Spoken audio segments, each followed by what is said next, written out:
मनुष्य की सारी पावनता का स्रोत ही है। उनकी भक्ति मनुष्य को पाप के सभी बंधनों से मुक्त करने वाली है।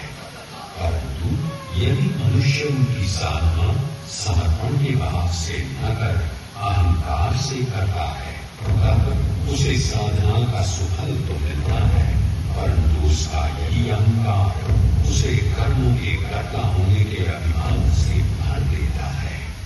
भगवान शिव का एक ऐसा ही साधक था, रावण।